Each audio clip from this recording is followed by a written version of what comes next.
Yes, especially since muscle testing, at least in certain circles, has gained a bad reputation. I need to sort of start maybe at the beginning, at my personal beginning. So there was from 1974 to about 1978. I did the research leading to my thesis on aspects of the autonomic nervous system, and at the time we looked at what monitoring equipment is available to monitor qualitative and quantitative changes in the autonomic nervous system. And by looking deeply into that, we realized that there isn't a single aspect of our metabolism that is not under the intelligent control of the autonomic nervous system. And then I was watching over the last 30 years how, at least in American science, and American science dominates the world right now, we were seeking for explaining every phenomenon on a biochemical level, forgetting that most of the enzyme systems, the proteins that regulate our metabolism, are themselves under the control of signals. And these signals can be biochemical or they can be electric. And the electric systems, which is more than half of the control mechanism that our metabolome has, the entirety of the proteins, that is under control of the autonomic nervous system. So what I stumbled into with my thesis was a major regulatory mechanism of our health and every parameter connected with it, including the transcription of genes and the expression of things like insulin resistance and other candida and chronic infections, because the white blood cells that have to do with the control of infections are themselves also under control of the autonomic nervous system. I stumbled across something that wasn't in its dimension really known in the American medical group, the physicians that I relate with. I was looking myself at tools how to monitor the autonomic nervous system. We looked at heart rate variability. We looked at different instruments that came from Russia. We looked at different tools like lie detectors. And I studied with Paul Nogier, who developed a pulse test that can show changes in the autonomic nervous system called the VAS. And then I stumbled across the applied kinesiology and found that to be an extremely valuable tool if the results are interpreted in terms of changes of the stress tonus, the stress level in the system. And this is sort of where I fell into an argument with the chiropractic community, which tried to explain the phenomena observed in kinesiology based on changes in the sensory and motor nervous system, ignoring the autonomic nervous system. And so I eventually was forced to develop my own system of testing where the theory and what was known about the autonomic nervous system and the phenomena that occur with it could be related to the changes that we saw in the muscle strength testing. So this was a long journey. It took me 20 years, and I had many teachers in this. Amongst them, an important one was Dr. Yoshiaki Umura, who developed his own form of testing using the so-called bidigital O-ring test. And I also incorporated the German teaching from Reinhold Voll called electroacupuncture.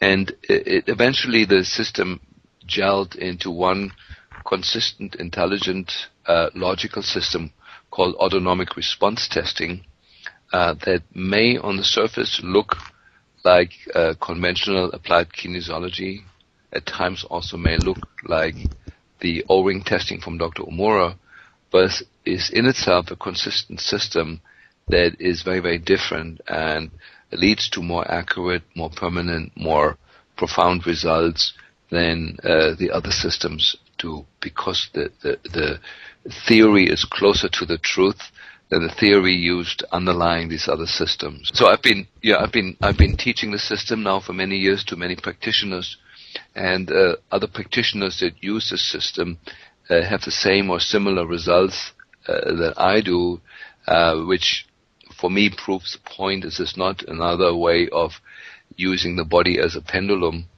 or using one's psychic abilities and make them visible through the muscle testing, but this is a true system based in physiology and repeatable experiments.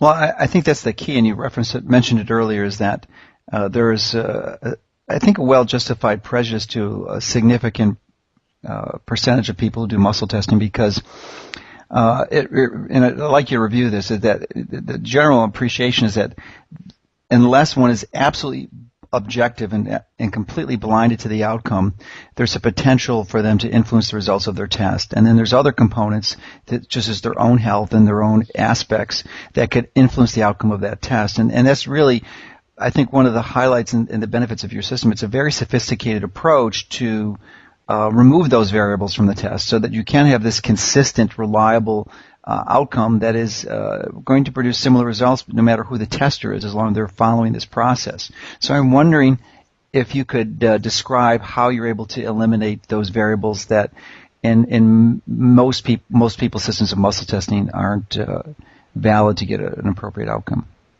Mm-hmm. Yeah, I can give maybe tell this with some examples. For example, if you have a patient who is highly allergic to wheat, and a practitioner has just eaten a portion of spaghettis and is full of wheat, then this wheat will be in the system, and there will be signals, wheat-related signals, throughout the physician's system, which will be broadcasted into his field. And so, in this case, the patient will respond to the practitioner as if the practitioner was a vial of wheat, and will have a reaction. That means when the practitioner now tests the patient will already be in a reactive state. And it could be that this is a patient who never eats wheat because he knows he's got a wheat allergy and has a good life, and his health problems come from a totally different area. But to this physician, it will look like that this patient has a huge wheat allergy. And that's the only problem that needs to be fixed. Yeah, so we call this induction phenomena, yeah, where the physician induces a change in the patient and then tries to fix that change. But that problem is not reflecting the patient's real reality. It's just an induced problem in the moment induced by the practitioner. And so we have a whole set of pre-tests that eliminate these induction phenomena. Likewise, it could also be that if the physician has, for example, a wheat allergy, and the patient doesn't, and the patient has just eaten the spaghetti, the patient will induce the allergic state in the practitioner, and the practitioner becomes dysfunctional and cannot do the testing because he's in an allergic reactive state. And so I think that this simple example makes it clear that there needs to be a method and a clean path in the beginning to establish safe parameters that make it clear that when we find things on a patient, they really belong to the patient and really reflect the patient's problem and not the physician's problem. So we call this the pre-tests, and certain pre-tests are common to all schools of energetic medicine. But the main thing is that when we're working on the level of energy, patient and physician, patient and practitioner cannot be in an objective way be separated. They're together in a joint field, and the practitioner needs to know what is his or her part of the field and what is the part of the field that's the patient's.